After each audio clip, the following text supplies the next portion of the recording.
I am not difficult. I'm simply different.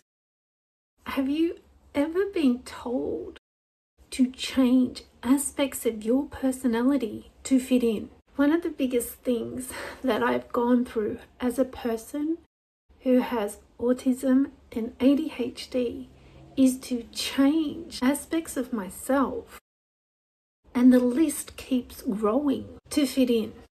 Or maybe it's to make someone else feel comfortable. Have you ever experienced the whole thing where you're having a good time? It might be at work or at an event, hanging out with family and friends, and then later on someone says to you, "Oh, you were really loud when you were talking. You need to not be so loud. You really talked too much, or you didn't talk enough. Next time, do it differently. Be better."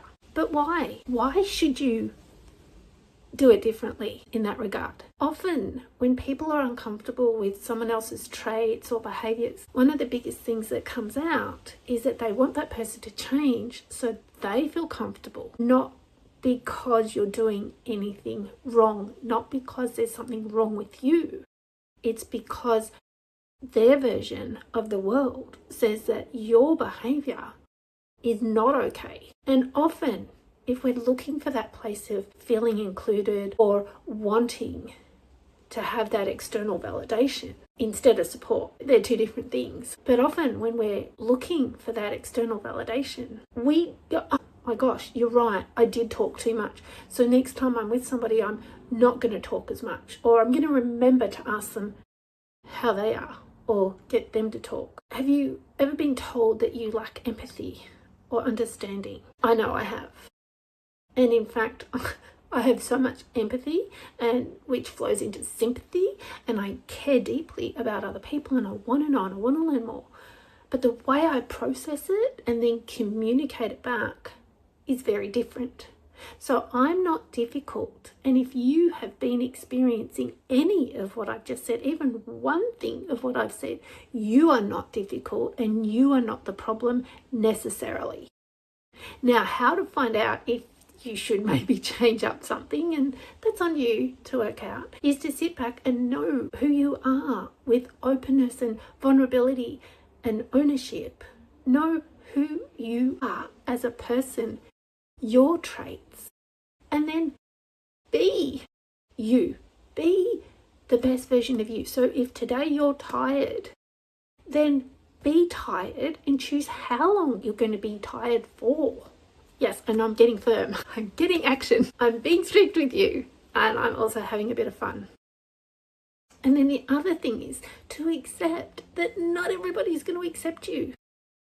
Being different is not the same thing as being intentionally difficult. Today, in this video, I look tired, but I'm still doing the video, even though I am tired. Because this is something that's come up a lot, of where people sit in judgment of others and want them to change. So they're not maybe embarrassed. They're not uncomfortable. They're not feeling like other people are going to judge them based on this other person. We all have in our life that one or two or maybe more family members where we sit at the back and go, "Oh my gosh." And we might label these people, "Oh, crazy Aunt Mary, you know, the one that lives on her own with all the cats." I know it's a very cliche example. "She's so embarrassing." Or Uncle Phil, who's really going to be really loud. Oh my gosh. It's not about Uncle Phil. Uncle Phil could be the happiest person in the world. It's not about Aunt Mary. She just obviously loves cats. It's about ourselves when we do that. Now, often we can be our own worst critic, or we can also be oblivious. Put our blinders on about our behavior. But at the end of the day, it's our own behavior. So if you have traits like I do, like I actually have the diagnosis, but if you are autistic, if you have ADHD, and people are telling you too loud, not loud enough, talking too much, not talking enough, you know, the way you're dressed is not right. Like, if you're constantly getting this where people are trying to improve you, stop. Just and take a moment. Just stop, take that moment for you and say, take a step back, take a deep breath, just for a moment, and say, is this about me or is it about them? Was I being really loud? Because maybe you were and you didn't notice. I've done that before. I got really excited, I got really loud, and I didn't realize I was so loud. Sometimes if there's a lot of background noise, I will sound like I'm shouting. I'm actually not intentionally shouting. It's just my audio processing. That background noise to you that you can hardly hear, I can hear really loudly, so I talk over it, so then I'm shouting. Okay, wasn't aware. Great, that one was on me. Or maybe I wasn't shouting. Maybe people were interested in what I had to say and they weren't just being polite. And maybe I was having fun. Every situation, there's going to be someone that is not happy with you, has got criticism, has got judgment. And that's okay. But that's theirs. When you know yourself so well, you will find out that you are possibly different, and you being different is confronting and uncomfortable for other people, and they would deem you as difficult, they would deem you as needing to fix you or whatever. But you don't have to change if you don't want to. It all comes from you and your choices. This is your life. You choose. So the next time you're getting that feedback, inverted commas for those listening, stop for a moment and say, is this about me? Could I make some improvements in my life? Do I want to do things differently to what I'm already doing? And it comes back to how well you know yourself, your identity for you. And are you happy in your life? Like the aunt or the uncle that has lots of cats, we're not going to be gender stereotyping, or the person that dresses differently, or the person that at times is so blunt that they forgot to say, hi, how are you? And they just go, hey, Mary, what about this? Like, you know, they're straight into it. And be you. If you're happy, be happy. If you're spontaneous, be spontaneous. What brings you joy? Know that. Do that in a respectful manner. And accept it. Accept that people are going to judge you. And often, look, I can't speak for you. I'm just curious. Have you ever had this experience where you're happy and you feel like you're finally getting where you want to go and life is really good, and then all of a sudden you're having a bit of a quiet day. You're having a bit of a, I don't really know which direction to go. I don't know what to do. And it's at that moment that someone strikes. They come in and they say, you know what, at that family event, at that whatever, you were really loud, you were over talking, and you seem to have no empathy and understanding of other people. You make it all about you. You were super loud. And you're in this state already of a bit of confusion, a bit of questioning things in life. Like, we all do it. It's normal. And a person strikes at that point. And you sit there and you go, oh, I'm the worst person in the world. You take it on board. But here's the thing, when you're in a state of confidence and clarity, you don't take it on board. You just go, whatever. Hey, thanks for your feedback.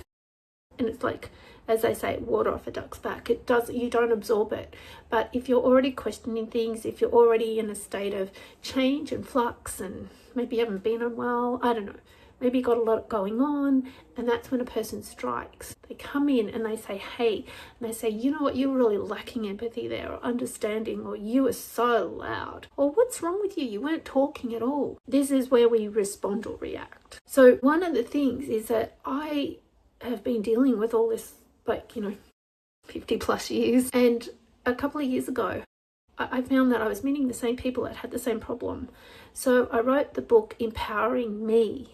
And it talks about, I used ASD in the title, but so it talks about living with autism, it talks about living with ADHD, and it talks about some different environments. And then from there, I had businesses ask me if I could go and work with them.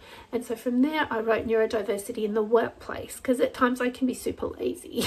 And I went, here's a book, but read and learn yourself. But those two books one of the 2 books that I have sold the most out of. I've sold the most copies of that book, and it's gone through Barnes & Noble and Amazon, and there's hundreds of distributors. And it keeps selling, and I keep getting a little bit of royalty, which I'm grateful for. Thank you. But if you'd love to learn more about empowering you and living with autism, ADHD, or maybe read it for a family member, then the book is on my website. The link is in the comments. It's also in the description. So depending on where you're watching this video, you might like to check out that book. But remember this one thing. If all you take from this video is one thing, I would like it to be for you to know that you are not difficult. You do not need to be fixed or changed. You are different. And to know yourself, be yourself, and accept yourself. That's my hope for you. Now, if you found this video informative, if you found it useful, as I said, I'd love you to go check out the books as well. The ebooks are $9.95 on my website. But if you like this video, please click the like button, put a heart in the comments, subscribe for more, and thank you. I thank you for watching this video and taking the time. Remember, you are amazing, and be uniquely you. Come on, you got this. Let's rise, let's shine, let's